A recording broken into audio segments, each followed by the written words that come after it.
செல்வராகவனுக்கு engineering seat வாங்குறதுக்கு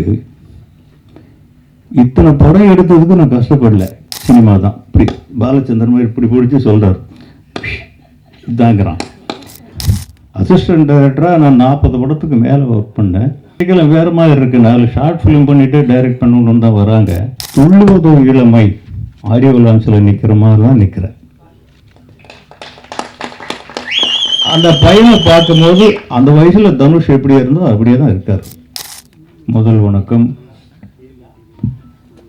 தமிழ் சினிமாவின் தலையெழுத்தை நிர்ணயிக்கும் மீடியாக்களுக்கு ஒரு வேளை மிஸ் ஆகி போச்சுன்னு வைங்க, அது ஒரு குறையாக சொல்லி மேடையில் இருக்கும் அனைத்து நண்பர்களுக்கும் வணக்கம்.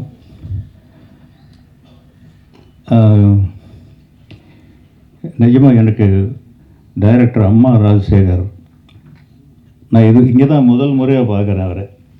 பட் ரொம்ப நாளாக கேள்விப்பட்டுக்கிட்டே இருக்கேன். தெலுங்கு ஆந்திராவுக்கு போனாலும் பேசுகிறாங்க, இங்கேயும் பேசுகிறாங்க. ஒரு தில்லு வேணும் அதுக்கு. அதாவது ஒரு அசிஸ்டன்ட் டைரக்டராக நான் 40 படத்துக்கு மேலே ஒர்க் பண்ணேன். அப்புறம் டைரக்டரானேன். 10 படம் ஒர்க் பண்ணிவிட்டு. பட் இன்றைக்கெல்லாம் வேறு மாதிரி இருக்குது. 4 ஷார்ட் ஃபிலிம் பண்ணிவிட்டு டைரக்ட் பண்ணணுன்னு தான் வராங்க. அவர் ஒரு டான்ஸ் மாஸ்டராக இருந்து இயக்குனர் ஆனது. இன்னொருத்தர் கூட இருக்காருன்னு நினைக்கிறேன், லாரன்ஸ் மாஸ்டர். அவர் நடிகர் அவங்கள இருக்கார். அதனால் இப்போ ராஜசேகர் சார் வந்து ஒரு சிறப்பான ஒரு திறமை தான் அது. ஏன்னா அவங்களுக்குள்ள அந்த கிரியேட்டிவிட்டி இல்லைன்னா அவங்க நடன அசைவுகளே அமைக்க முடியாது. அவங்க டைரக்டரோட சிறப்பான கலைஞர்கள், அவங்க டான்ஸ் மாஸ்டர்கள். அதனால் அவருக்கு என்னுடைய வாழ்த்துக்கள். இந்த 2 பேரையுமே என்னால் மறக்கவே முடியாதுங்க வாழ்க்கையில். இந்த உயரத்திற்கு அவங்க ஒரு காரணம். அது ஏன்னு அவங்களுக்கே தெரியாது. தெரியுமா? தெரியாது. செல்வமணிக்கு தெரிஞ்சிருக்க வாய்ப்பு இருக்குது. ஏன்னா நம்ம தமிழ் தமிழ் படைப்பாளிகள் சங்கம்னு ஆரம்பிக்கிற பாலச்சந்தருக்கு அடியெல்லாம் விழுந்தது. அதில் அந்த மாதிரி ஒரு ஆரம்பிக்கிற நேரத்தில் பெப்சியோடு நம்ம ஒர்க் பண்ணக்கூடாது அப்படின்னு ஒன்று போட்டாங்க. நான் வீரத்தாலாட்டுன்னு ஒரு படம் எடுத்துகிட்டு இருந்தேன். அது 1997 97 இல்லை 97 98.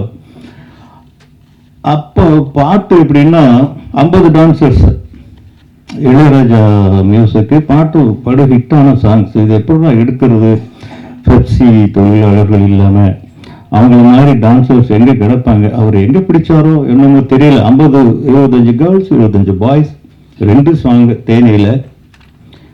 அதில் தான் நான் அவரை முதல் பார்த்தேன். தமிழ் படைப்பாளியாக ஒரு தமிழனிடம் வந்தவர் வாசு. இந்த வாசு தான் நான் இங்கே நிற்கிறதுக்கு முதல் காரணம். அவருக்கு உதவியாளராக வந்தவர் பிரேம்நாத். அப்பப்போ அதுக்கப்புறம் சந்திப்பேன். நேற்று அதிர்ச்சி ஆகிட்டேன். என்னடா என்னையா தயாரிப்பாளர்னு சொல்கிற? அது அவ்வளோ ஈஸியான வேலையை உண்மையிலே சொல்கிறேன். அம்மா ராஜசேகர் இந்த படத்துக்கு எவ்வளவு கஷ்டப்பட்டிருப்பாருன்னு எனக்கு நல்லா தெரியும். As a father, as a producer, இது 2 நான் இருந்த உண்மையிலேயே இங்கே நான் நிற்கிறதுக்கு துள்ளுவதோ இளமை ஆடியோ லான்ச்சில் நிற்கிற மாதிரி தான் நிற்கிறேன். அந்த பையனை பார்க்கும்போது அந்த வயசில் தனுஷ் எப்படி இருந்தோ அப்படியே தான் இருக்கார். நான் துள்ளுவதோ இளமை, காதல் கொண்டேன் 2க்குமே ஆடியோ லான்ச் எதுவும் பண்ணலை. அப்போ அதுக்கெல்லாம் வசதி இல்லை. இன்னைக்கு அந்த ஒரு உதாரணம் என்னென்ன, ரொம்ப ஆரோக்கியமாக இருக்கிறவன் நான். இன்னைக்கு 72 இயர்ஸ் ஆகுது எனக்கு. நான் நிற்கிறத வச்சே நீங்கள் சொல்லலாம் நான் ஆரோக்கியமாக இருக்கணும் இல்லையா அப்படிங்கிறது. எனக்கு இப்போ சுகர் இருக்கு. எப்போ சுகர் வந்ததுன்னு என்னால் டேட் வைஸ் கூட சொல்ல முடியும்.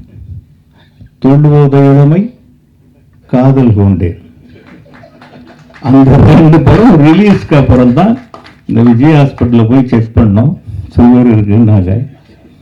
2 சுகர், 2 பிள்ளைங்க நல்லா வந்துருச்சு. அது ஒரு சுகர் கூட, இது ஒரு சுகர், 2 சுகர் வந்தது. ஆனால் ராஜசேகர் சார், உங்களுக்கு சுகர் வரக்கூடாது. நீங்கள் உங்களுக்கு ஆமாம், நீங்கள் ஒரு ஒற்றுமை இருக்கணும். அதில் நான் இவ்வளவு தூரம் நிற்கிறதுக்கு என் மனைவி தான் காரணம். எனக்கு அவங்க துளுவதழமையில் நாட்டுப்புற பாட்டு தான் என்னுடைய முதல் ப்ரொடக்ஷன். அது 1 year ஓடிச்சு அந்த படம். நீங்கள் ஒர்க் பண்ணியா? ஓ, நீ ரொம்ப நாளாக எனக்கு தொந்தரவு பண்ணிக்கிட்டே இருந்திருக்க. எனக்கு தான் தெரியல. அப்போ இருந்து இந்த இடத்துல என் மனைவியை பற்றி நான் சொல்லித்தான் ஆகணும். என் மனைவி விஜயலட்சுமியை பற்றி சொல்லாமல் எந்த மேடையிலிருந்தும் நான் இறங்க மாட்டேன், கழுத்தை பிடிச்ச கூட. ஏன்னா அவங்க இல்லைன்னா இந்த குடும்பமே இல்லை. இன்னைக்கு வரைக்கும் அவங்க ரொம்ப சொற்பமான படிப்பு, ஒரு கிராமத்தில் அடி. ஏதோ நான் ஒரு அந்த நேரத்தில் ஒரு உத்தியோகம் பார்த்துட்டு இருந்ததுனால ஏமாந்து எனக்கு பொண்ணை கொடுத்துட்டாங்க. வந்தாக்க மதுரையில் வந்து குடியிருந்தோம். 2 ரூபா கொடுத்து கத்திரிக்காய் வாங்கிட்டு வர சொன்னாக்க அது பாக்கி சில்லறை எண்ணி வாங்க அவங்களுக்கு தெரியாது. அவ்வளவு இன்னசென்ட். இது என்னடா யோசிக்கிறேன் நான். நிஜமா ஒவ்வொரு ஆணும் யோசிக்க வேண்டிய யோசனை இது. நான் யோசித்தேன், ஏன் இந்த அம்மா இப்படி இருக்காங்க, இப்படி வச்சுட்டா எப்படி இவங்க. அதுக்கப்புறம் காலங்கள் போகுது, சென்னைக்கு வர்றோம், படம் தயாரிக்க வேண்டிய நிலைமை வருது. அப்பத்தான் நான் அப்போ யோசிச்சதனுடைய விளைவு, இவங்களை ஏன் ப்ரொடியூசர் ஆக்கக்கூடாது, ஒரு நல்ல ஒரு பையை வாங்கி கொடுத்து ஏமாற்றணும் இல்லையா. பையன் நிறைய கடன் வாங்கி பணத்தை போட்டு அந்த தோளில் போட்டு நீ தான் ப்ரொடியூசர், விஜயலட்சுமி கஸ்தூரி ராஜா வழங்கம்னு போட்டு, அதுக்கப்புறம் 1001 அப்படின்னு ஒரு படம் 33 கோடி ரூபா பட்ஜெட்டு, அதையும் அவங்க தான் எடுத்தாங்க. அந்த திறமையை அவங்களே வளர்த்துக்கிட்டதுனால அவங்க பட்ட கஷ்டங்கள், கோர்ட்டுக்கெல்லாம் போயிருக்கோம், ஸ்டேஷனுக்கெல்லாம் போயிருக்கோம். நீங்க இவ்வளவு தூரம் நீங்க கூட இருக்கீங்க அப்படிங்கும்போது நீங்க எவ்வளவு சிரமப்பட்டிருப்பீங்க அப்படிங்கறத என்னால உணர முடியுது. அதுக்காக சொல்றேன். வந்துச்சா? இதனாலதான் வந்ததா? இல்ல, பயப்படாதீங்க. உங்க பையன் ரொம்ப சுகர் மாதிரி இருக்காரு, உங்களை நல்லா காப்பாற்றுவார். நல்லா பண்ணியிருக்காரு. அந்த ட்ரெய்லர் பார்த்தோம், அற்புதமான ட்ரெய்லர். ஒரு புது பையன்னு யாராலையும் சொல்ல முடியாது. ஒரு கட்டாயமா வாரிசுகள் வரணுங்கிறது இல்லை, தலையெழுத்து இருந்தா வந்துதான் தீருவாங்க. நீங்க என்ன சொன்னாலும் படிக்க வைக்க முடியாது. செல்வராகவன் அவருக்கு என்ஜினியரிங் சீட். நான் ஊர்ல இருந்து கிராமத்திலிருந்து வந்ததே டாக்டர், என்ஜினியர், இந்த 2 கனவுகளோட தான் வந்தேன். பிள்ளைகளை படிக்க வைக்கணும் அப்படின்ட்டு. பொம்பளை பிள்ளைங்க 2 பேரும் டாக்டர் ஆயிட்டாங்க. செல்வராகவன் என்ஜினியர் ஆயிட்டாரு. தனுஷ் வந்து +2 நானே பிடிச்சி கூட்டிட்டு வந்துட்டேன். செல்வராகவனுக்கு என்ஜினியரிங் சீட் வாங்குறதுக்கு இத்தனை படம் எடுத்ததுக்கு நான் கஷ்டப்படல. அவ்வளவு கஷ்டப்பட்டு வாங்கி கொடுத்து தேடியர் முடிஞ்ச உடனே வந்தார். அப்படி புக்கை தூக்கி எறிஞ்சிட்டு, அம்மா காஃபி, அப்பா நோ காலேஜ், நோ படிப்பு. என்னடா சொல்றான் இவன், எனக்கு நான் ஏதோ ஜோக் அடிக்கிறேன்னு நினைச்சேன். இல்லைப்பா, சீரியஸாக தான் சொல்கிறேன், சினிமா தான். இப்படி பாலச்சந்திரன் மாதிரி இப்படி பிடிச்சி சொல்கிறார். இதாங்கிறான். அந்த சீட்டு வாங்குறதுக்கு தெருவா அசிஸ்டன்ட் டைரக்டர் கூட நான் அவ்வளோ வளையலைங்க. வாங்கி ஈஸியாக சொல்கிறான். எனக்கு வயிறு பத்தி எழுதி, என்னடா இவன், அவங்க அம்மா அடிக்க போகிறாங்க, சோத்துக்கு இல்லாமல் சென்னைக்கு வந்தோம், அவங்க அப்பா எவ்வளோ கஷ்டப்பட்டு ஒன்று படிக்க வச்சாரு. இல்லைம்மா, நோ படிப்பு. இவ்வளவு இந்த 3 ஒரே வார்த்தையை தான் திருப்பி சொல்றான், நோ படிப்பு, சினிமா. அப்புறம் தான் இவன் ஏமாத்துறதுக்கு என்னடா வழின்னு நான் ஒரு போய் சொன்னேன். தம்பி, உங்க அப்பா வர்றதுக்கு முன்னாடியும் சினிமா இங்கே தான் இருந்தது, இப்பவும் இங்கே தான் இருக்கு. உங்க அப்பாவுக்கு பிறகும் சினிமா இருக்கும். பட் இந்த படிப்பு இப்பதான் வரும். இதை விட்டுட்டீங்கன்னா உங்க அப்பாவுக்கு உன் பேருக்கு முன்னாடி போடுற உங்க அப்பாவுடைய இனிஷியல் தவிர உனக்கு எதுவும் இருக்காது. படிச்சு முடிச்சுட்டு வா, நான் எப்படியாவது உனக்கு சினிமாவுக்கு வரதுக்கு ஏற்பாடு பண்றேன் அப்படின்னு ஒன்றுமே சொல்ல. மறுநாள் ஜாலியாக காலேஜுக்கு போயிட்டான், படிச்சுட்டான். Medallist, mechanical engineer. நான் அதுக்கு முன்னாடி என்ன பண்ணேன், இவர் அமெரிக்காவுக்கு அனுப்பி படிக்க வைக்கலான்னு ஒரு ஏற்பாடு பண்ணி வச்சுருந்தேன். அதை மெல்ல சொன்னேன், இப்போ இந்த மாதிரிப்பா அமெரிக்காவில் போய் படி, சினிமாவும் படிக்கலாமா, ரெண்டையும் படி. சினிமாவும் படிக்கலாங்கிறது பொய். அவர் வந்து டெக்ஸ்டைல் இன்ஜினியராக ஆக்கணுங்கிறது என்னுடைய கனவு. அவர் என்ன நாடு கடத்துறது பிளான் பண்ணுறீங்களா? அதெல்லாம் வேற. நீங்கள் சொன்னதை நான் செஞ்சேன், நான் சொன்னதை நீங்கள் செய்யுங்க. இது ரெண்டு தான் அக்ரிமெண்ட். அவரும் போகலை, அதுக்கப்புறம் படிப்புக்கு போகலை, வேலைக்கு போகலை. எந்த டைரக்டருமே அவர் சேர்த்துக்க மாட்டேங்கிறாங்க. கஸ்தூரி ராஜாவுடைய பையன்கிற ஒரே காரணத்தினால். செல்வமணிக்கு கூட வந்திருப்பேன்னு தெரியல. அவங்க நிறைய பேர்கிட்ட கேட்டேன், நான் இப்படியா நாயை பேயன்னு திட்டுவேன், உங்க மகனை நான் திட்டுறது போகலை. அப்புறம் அவரே காதல் உண்டேன்னு வந்தது. எதுக்கு சொல்றேன்னா, படிக்க வச்சாலும் இன்னைக்கு ஒரு மெசேஜ் சொல்ல மறந்துட்டேன். என் பேரன் ஹீரோவா நடிச்சிருக்கான். இப்போ நிலவுக்கு என் மேல என்னடி கோபம், 3வது தலைமுறை அந்த இடத்துல வருது. +2 நல்ல ஸ்டூடெண்ட். படிப்பு நிறுத்திட்டு அவங்க மாமா தனுஷ் வந்து கூட்டிட்டு போய் நடிக்க வச்சிட்டான். ஆக படிக்கணும், வந்தா படிக்கணும். அதனால என்ன பிரயோஜனம்? அதை விட சினிமாவை படித்தா கூட அந்த பையன் சொன்னான், அந்த பேரன் வந்து சொன்னான், நான் விஸ்காம் படிக்க போகிறேன் தாத்தா அப்படின்னா. எதுக்குடா? நம்ம வீட்லேயும் 3 விஸ்காம் இருக்கு, நீ போய் என்ன அங்கே போய் காலேஜில் படிக்க போகிற? போ மாமாட்ட போயிரு அப்படின்னு அவரோட கொஞ்ச நாள் இருந்தால் ஏதோ நடிக்க வச்சுட்டான். ஆக 4 வருஷம் வீணப்படும் ஒரு டிகிரி வாங்குறதுக்கு. யாரையும் படிக்க வேணான்னு சொல்ல, படிக்க வந்தால் படிப்பு தான். படிப்பு வரலையா, சினிமாவா? அந்த சினிமாவில் போட்டு அமைக்குங்க, அதில் அவன் திறமையை வளர்த்துக்கட்டும்.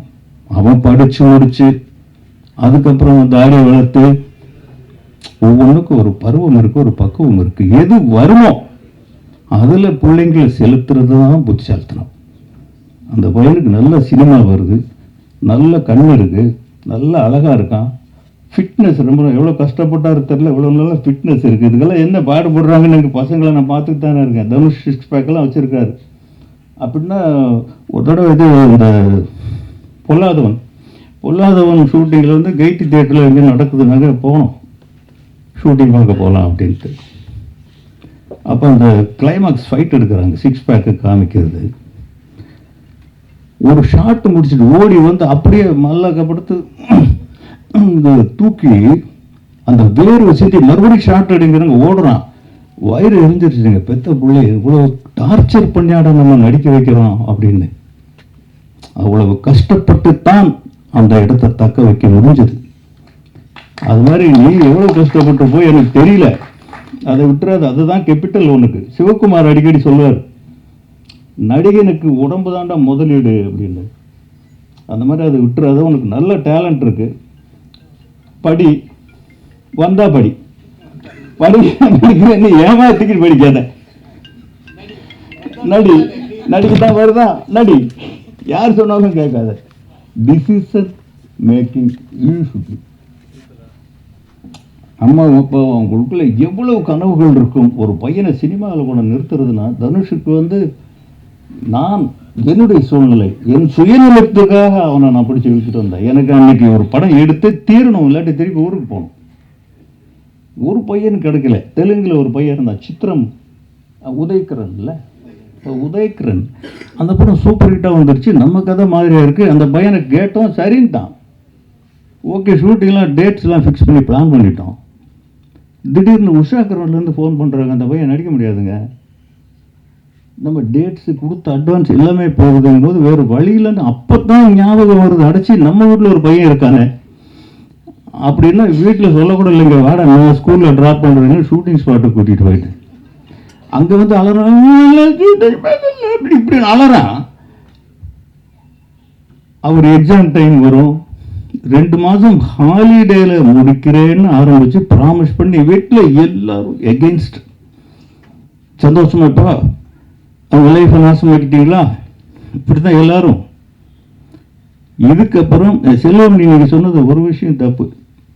அதாவது அவங்க தனுஷ் வந்ததுக்கு செல்வாதான் காரணம். செல்வாதான் காரணம், அவங்க அப்பா தான் காரணம். 60% படம் நான் எடுத்துட்டேன்.